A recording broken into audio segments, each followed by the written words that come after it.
Contributor. Matt, great to see you. Let me start here. And this is what I was talking about yesterday, is Conrad Murray and his attitude. No remorse, not sorry, not taking responsibility for a single thing, the arrogance continuing to ooze out of his pores. And at some point, I mean, when your freedom is in the hands of a judge, that's the time you got to put on the table and say, all right, show something. But he shows nothing but arrogance.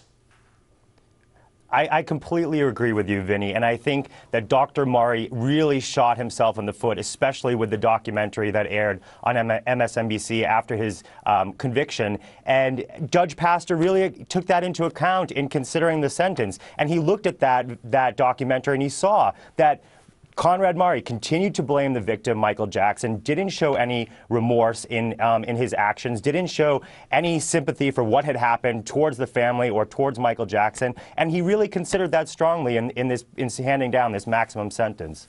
Yeah, and I don't know if the sentence would have been any different, but I know the judge. This is what judges want. Judges are human beings, okay?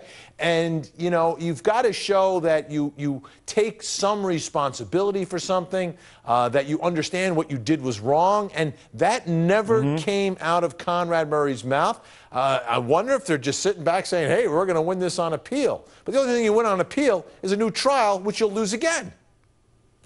Right. And I think that, again, the judge just also looked at the totality of circumstances around the crime and also weighed that very heavily in the sentencing phase and looked at how Dr. Murray consistently just tried to cover up his actions. He didn't call for 911. He didn't use the proper standards of medical care. And again, that contributed, you know, confluencing with not having any remorse for his crime, that was very significant for the judge. You know, what's also interesting is in the beginning, before this thing even started, the defense was objecting to those cameras and microphones in the courtroom, right?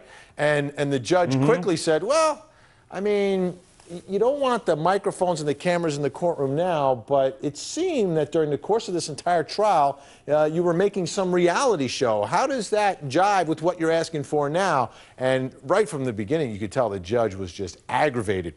Now, what the prosecutor did during his argument today talked about something that it's obvious to everyone. In a case like this, where you are responsible for the death of another human being, you've killed someone, there are victims that will certainly be impacted forever by this crime. Now, we didn't hear directly from any member of the Jackson family. They had their lawyer read something for like a minute. I didn't think it was that powerful, but it didn't need to be. I mean, the judge is going where the judge is going here. However, I thought the prosecutor, David Walgren, was powerful in talking about the fact that there is no father left for these kids. Take a listen. We know from the evidence, Your Honor, that these propofol shipments began in April of 2009, and that this behavior, this careless and reckless behavior on the part of Dr. Murray was continuing for at least 2 months before Michael Jackson died at the hands of Dr. Murray.